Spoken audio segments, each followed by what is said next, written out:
और ये भक्ति ना करने से इन कोठी बंगले बनाने में और धन बढ़ाने में अपना जीवन व्यर्थ कर जाएंगे, तो फिर क्या होगा? नर से तू पशुआ कीजिए, नर से फिर तू पशु बनेगा। नर से तू पशुआ कीजिए, गद्दा बैल बनाई, अरे ये सुंदर भोजन का मन बोरे कि तो कुर्डी चरने जाई। ओए होए।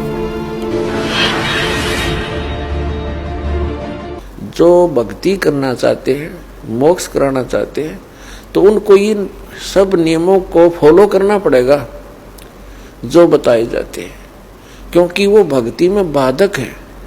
और जो भक्ति बाधक है आप उनको भी साथ लेकर चल रहे हो, तो आप ऐसा कर रहे हो जैसे किसी पशु के गल में लठ बांध दिया करते सा मोटा रस्से में गाल के। अब वो चल नहीं सकता उस स्पीड से, जैसे उन्हें चलना चाहिए, चल गट्टियां पर लग गए।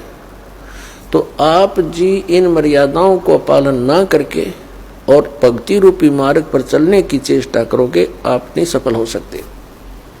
तो इसलिए हमने ज्ञान के आधार से इन बुराइयों को, इन कुरीतियों को और सांसारिक परंपराओं को भी त्यागना पड़ेगा, तब हम इसमें सफल होंगे। फिर अपनी बड़ी स्पीड से चलेंगे।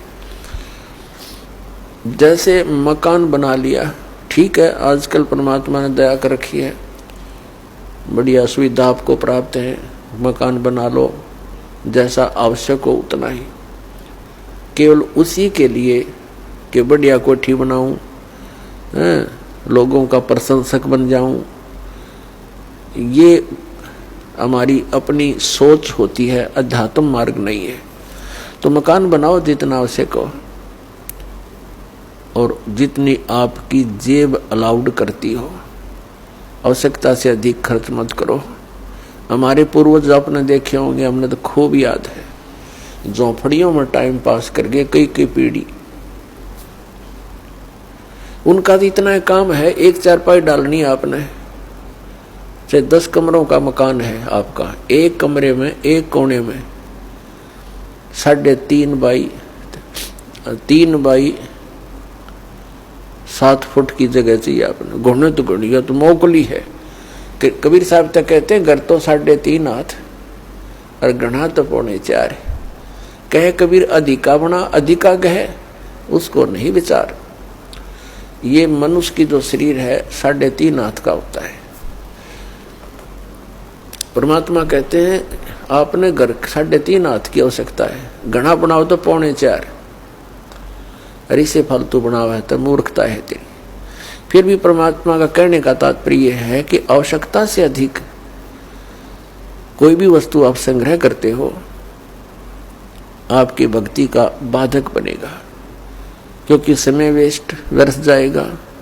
कोठी बना ली, 1-2 लाख अपने पास से लगा लिए, 3 लाख कर्जा कर लिया। अब जब तो कर्जा ले लिया, ऋण ले लिया, पता नहीं चला, 1 महीने के बाद मांगने वाला आने लग जाएंगे।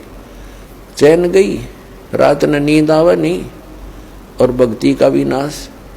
वह को ठीक है काम आई आपके। तो इस प्रकार हमने भक्ति मार्ग में जो बाधाएं हैं उनको त्यागना पड़ेगा। अब क्या बताते हैं, परमात्मा ने हमें कितनी सद्बुद्धि दे रखी है, और ये भक्ति ना करने से इन कोठी बंगले बनाने में और धन बढ़ाने में अपना जीवन व्यर्थ कर जाएंगे, तो फिर क्या होगा? नर से तू पशुआ कीजिए, नर से फिर तू पशु बनेगा। नर से तू पशुआ कीजिए, गद्दा बैल बनाई, अरे ये सुंदर भोजन का मन बोरे कि तो कुर्डी चरने जाई। ओए होए। अपने आत्मा इतना कुछ सुनकर भी हमारे यह बात अंदर जगह बनाती नहीं, क्योंकि हमें ये सब सुविधाएं उपलब्ध है और हर समय है, और ये तो आपके अंतिम सांस तक आपको रहेंगी जब तक मनुष्य जीवन में हो। क्योंकि माता पिता बच्चों को जब तक वो कॉलेज स्कूल नहीं छोड़ता वो सुविधा देता ही रहता है, और जो बच्चा उसका सदुपयोग ना करके आता है तो फिर वो बहुत दुख उठाता है।